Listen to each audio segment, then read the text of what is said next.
السلام عليكم متابعينا الكرام. في إطار الدينامية الكبيرة التي تشهدها البنية التحتية الرياضية بالمغرب، تتواصل الاستثمارات العمومية في تشييد ملاعب حديثة بمواصفات عالمية تعكس طموح المملكة لتعزيز مكانتها كوجهة رياضية قارية ودولية قادرة على احتضان أكبر التظاهرات الكروية.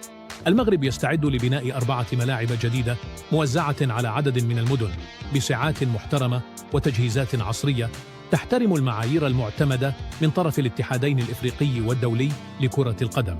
في هذا الفيديو سنأخذكم في جولة لاكتشاف هذه الملاعب 4، لكن قبل ذلك لا تنسوا دعم القناة بلايك والاشتراك وتفعيل زر الجرس. مشروع جديد يلوح في الأفق بالدار البيضاء، بالإضافة إلى ملعب الحسن الثاني العملاق الذي يشق طريقه بضواحي المدينة بسعة 115 ألف مقعد. تستعد العاصمة الاقتصادية لاستقبال ملعب تيسيما الحديث.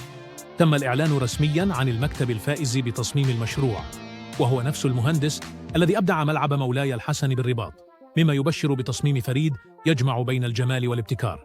الغلاف المالي 680 مليون درهم تقريباً.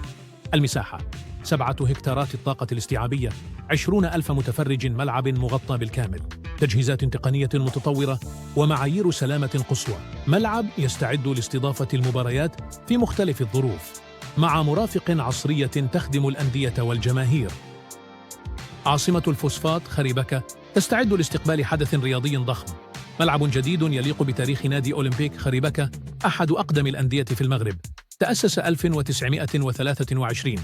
السعة 20 ألف مقعد مع إمكانية التوسع. التكلفة 30 مليار سنتيم بدون الوعاء العقاري. التمويل شراكة بين الوزارة، الجامعة، المجمع الشريف للفوسفات ومجلس الجهة. مشروع سيعزز الحركة الرياضية والتنمية في الإقليم.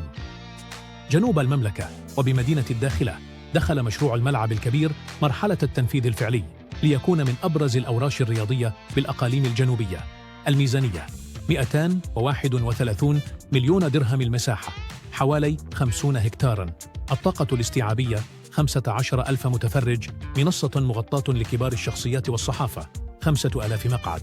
التصميم يجمع بين الأصالة الصحراوية والمعايير الدولية للاتحاد الإفريقي لكرة القدم، مع عشب طبيعي عالي الجودة ومرافق تدريبية متطورة.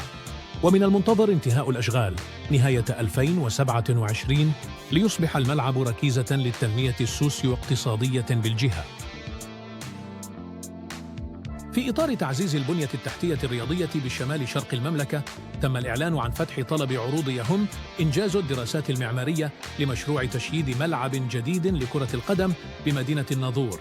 الموقع بالمدخل الجنوبي للمدينة على مستوى جماعة بوعرك. المساحة الإجمالية حوالي 18.5 هكتار. الطاقة الاستيعابية تفوق 20 ألف متفرج. التجهيزات مدرجات مغطاة بالكامل، وسيتم إنجاز هذا الملعب وفق أحدث المعايير الدولية المعتمدة مع اعتماد تدبير عصري ومحكم لحركة وتدفق الجماهير.